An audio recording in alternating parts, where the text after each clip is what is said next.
Have you ever heard of an animal that thrives in the desert with oversized ears? Meet the Fennec fox, the ultimate desert survivor. This remarkable animal has adapted in a way that allows it to flourish in some of the most areas on Earth. The Fennec fox is a master of heat regulation. It uses its large ears to dissipate heat and maintain a stable body temperature. This might be a bit odd for us, but it's a life-saving strategy for them.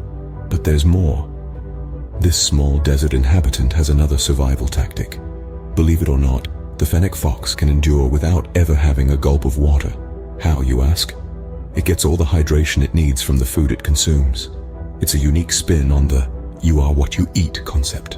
In the brutal desert, the Fennec fox is a testament to the power of adaptation and resourcefulness.